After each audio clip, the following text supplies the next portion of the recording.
Allez, j'ai envie de jouer un petit peu avec un exercice sur les équilibres acido-basiques. Donc cet exercice-là, dans lequel on va retrouver du pK, du K, du pK, on va retrouver une équation d'acide-base, on va retrouver du pH, on va retrouver un petit tableau d'avancement, on va retrouver pas mal de choses. Donc on va regarder ensemble un petit peu de quoi il retourne.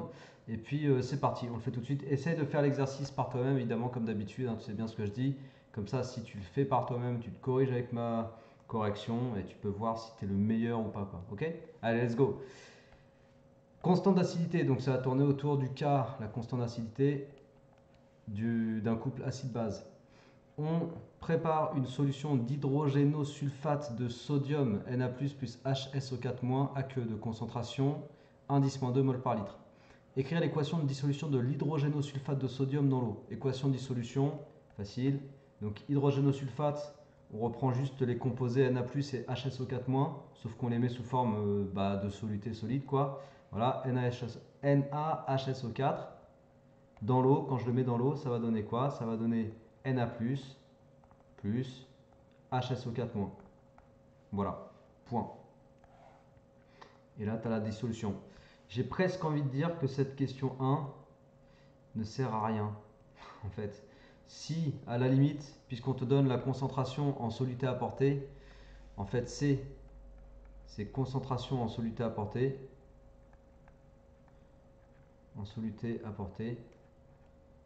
et en fait, du coup, la concentration effective des ions HSO4- à l'instant initial, c'est égal à C, puisque par la stoichiométrie, tu vois, il y a un coefficient de 1, donc voilà. Mais bon, en général, dans ces exercices-là, la concentration qu'on te donne, c'est la concentration de l'espèce qui va réagir.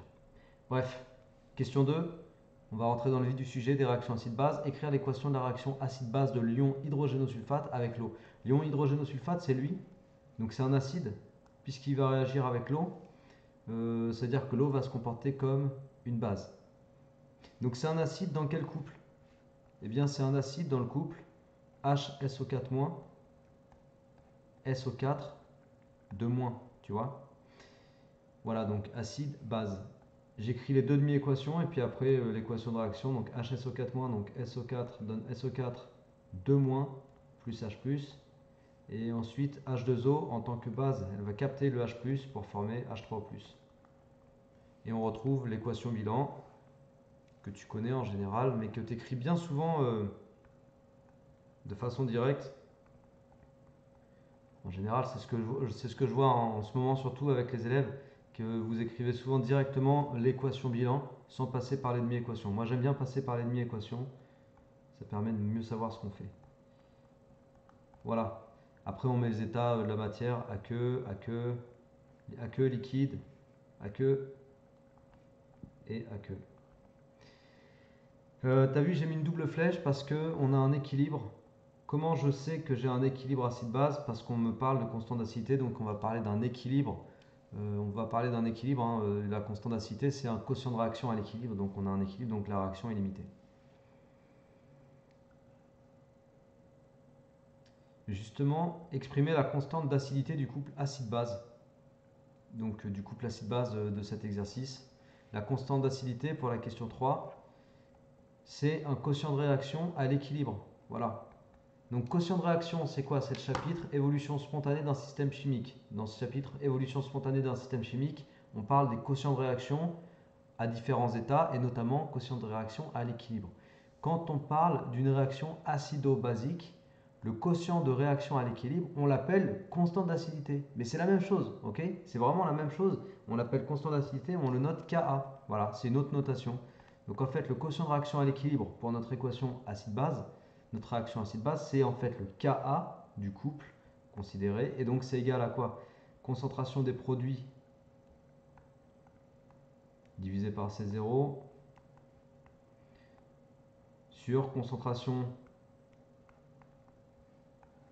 du réactif. Alors je ne mets pas l'eau parce que l'eau c'est le solvant. Divisé par C0. Concentration à l'équilibre. Hein.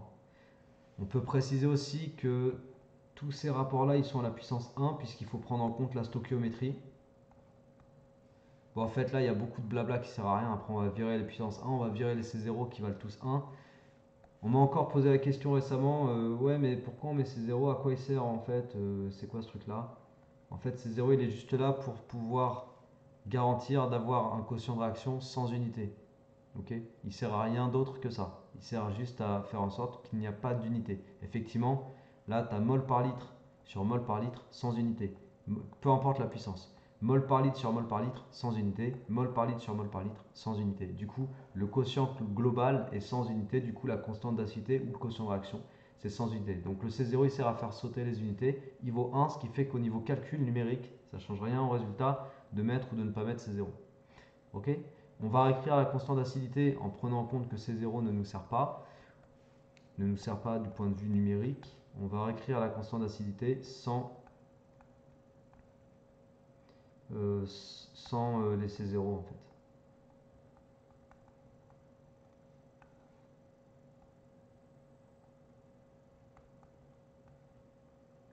Ok, donc on a ça.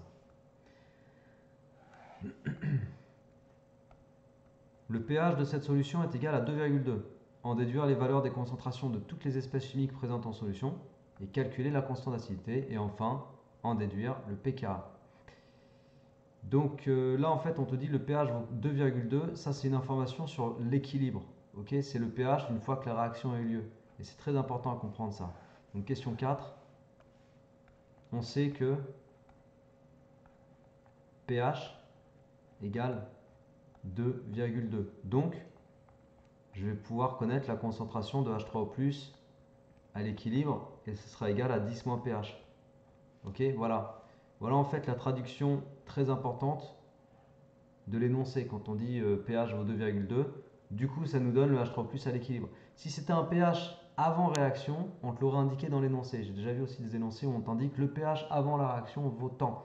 Mais quand on dit pH comme ça, c'est après réaction. Donc du coup, ça donne une information sur l'état d'équilibre. Ok, et du coup, ce pH te permet de calculer H3+ à l'équilibre. D'accord? Ça, c'est une chose. Deuxième chose. Deuxième chose qu'on va visualiser avec un petit tableau d'avancement. Parce que je t'ai dit en préambule qu'on allait faire un petit tableau d'avancement. Donc si on l'a dit, on va le faire. Hop, hop. Là, je vais barrer parce qu'il y aura le solvant. Donc état initial, équilibre. HSO4- plus H2O donne SO4- plus H3O+. XF, ce sera l'avancement final à l'équilibre. Et puis là, j'ai une quantité N0 qui est égale à C fois V. Et puis là, à la fin, j'ai une quantité finale qui est égale à C fois V, donc N0 moins XF. Ok, tu vois, rien qu'avec ce tableau, on met en évidence tout de suite. Des fois aussi, les élèves me disent ouais, mais pourquoi du coup faut tracer un tableau, c'est pas demandé, nanana. Bon, le tableau, en fait, effectivement, tu le fais, tu le fais pas, ça c'est ton choix. Mais le fait est que si tu fais un tableau, tu vas pouvoir, un tableau sous forme littérale, simple comme celui-là, hein, comme le mien. Tu rentres pas trop dans le détail, la complication, juste un truc de base. Et tu vas voir tout de suite visuellement des choses intéressantes qui ressortent. Et là, en l'occurrence, tu vois, ce qu'on constate tout de suite, c'est que les quantités de matière finale à l'équilibre de SO4- et de H3O+ sont égales. Et ça, si je le marque, je vais le marquer comme ça.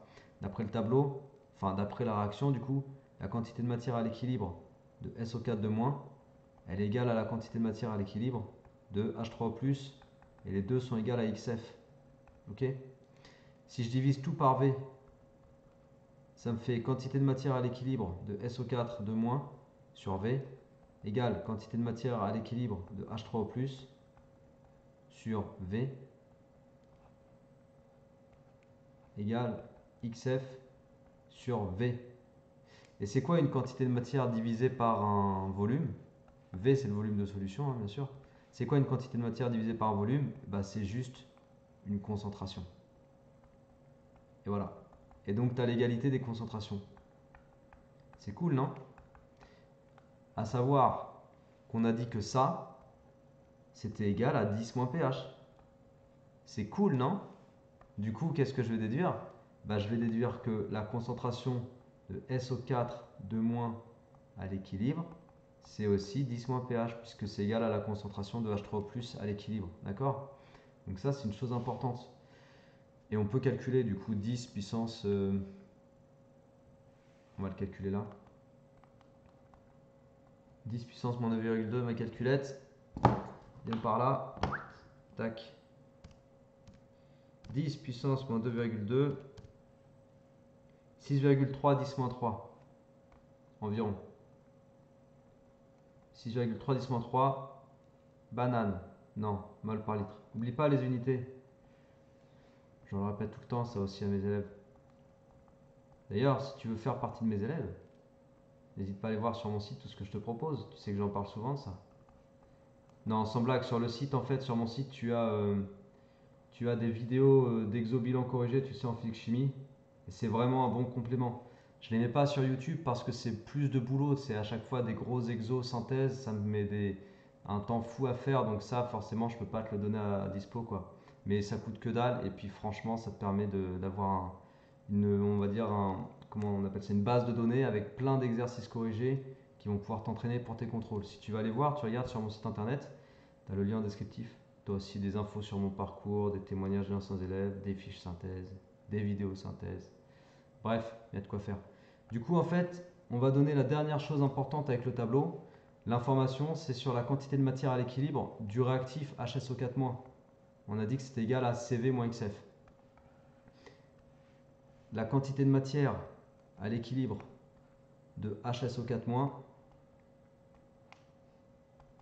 égale CV moins XF.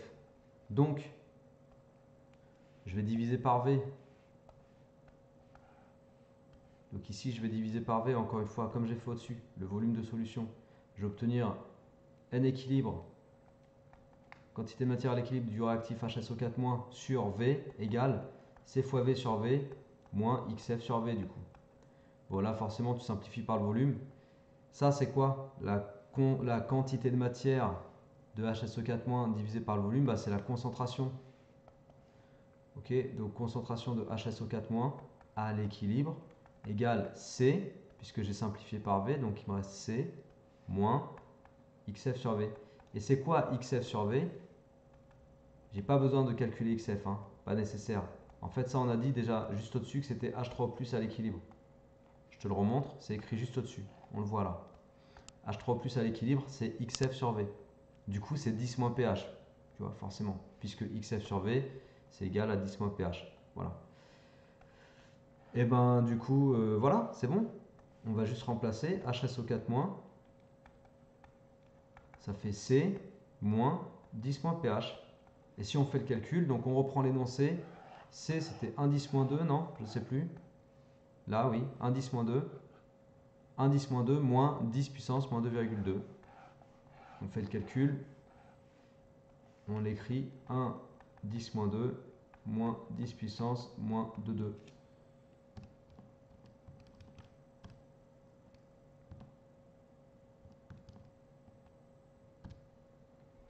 3,7, 10 moins 3 environ.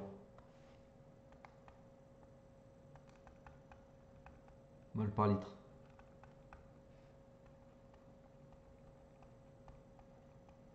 Ok? Voilà, ça c'est HSO4- à l'équilibre. Et donc je rappelle ici que H3O+ à l'équilibre et SO4- à l'équilibre, on a calculé que ça faisait environ 6,3 10 moins 3 mol par litre. On l'a calculé au-dessus, ok? Là. Bon, allez, il ne nous reste plus qu'à calculer Ka et pKa, et puis après, ce sera fini pour l'exercice. Donc, du coup, Ka, ça fait, je réécris la formule, H3O+ à l'équilibre fois SO4- à l'équilibre, concentration bien sûr, divisé par HSO4- à l'équilibre. Tu remplaces par les valeurs, donc ça fait 6,3 10 moins 3 du coup au carré, divisé par 3,7 10 moins 3. On fait le calcul. Donc du coup, non, j'allais faire une connerie. 6,3 10 moins 3 au carré, divisé par 3,7 10 moins 3. Ça fait environ 1,1 10 moins 2. Et du coup, le pK du couple, c'est moins log de Ka. Et ça te fait environ, donc tu fais moins log de ton résultat et ça te fait environ 2. Voilà. Donc le pKa du couple de cet exercice, il vaut environ 2. Donc voilà, l'exercice là, il consistait à recalculer la valeur de pKa par le petit raisonnement qu'on a suivi en analysant la réaction. Ça t'a plu? Si ça t'a plu, n'hésite pas à partager autour de toi. Comme je te le dis à chaque fois, n'hésite pas à t'abonner aussi à la chaîne. On est de plus en plus sur cette chaîne et c'est vraiment vraiment cool. Donc n'hésite pas à t'abonner, n'hésite pas à partager pour aussi que tes camarades s'abonnent dans ton lycée, dans ta classe. Voilà, passe le mot autour de toi qu'il y a des vidéos ici qui permettent de progresser. Et puis, entraîne-toi sur cet exo, refais-le par toi-même si tu n'as pas réussi à le faire du premier coup. Entraîne-toi bien parce que le contrôle que tu auras sur les équilibres acido-basiques, je pense qu'il va t'aider à comprendre plein de choses pour préparer les exos, on va dire, plus conséquents qui seront de type bac. Parce que, en fait, tout simplement, on retrouve beaucoup d'équations acido-basiques dans les exos bac. Donc, c'est vraiment un chapitre sur lequel il faut que tu sois à l'aise. Ok, équilibre acido-basique, il faut que tu sois à l'aise là-dessus. D'accord? Je te laisse là, travaille bien et à très bientôt. Ciao et prends soin de toi.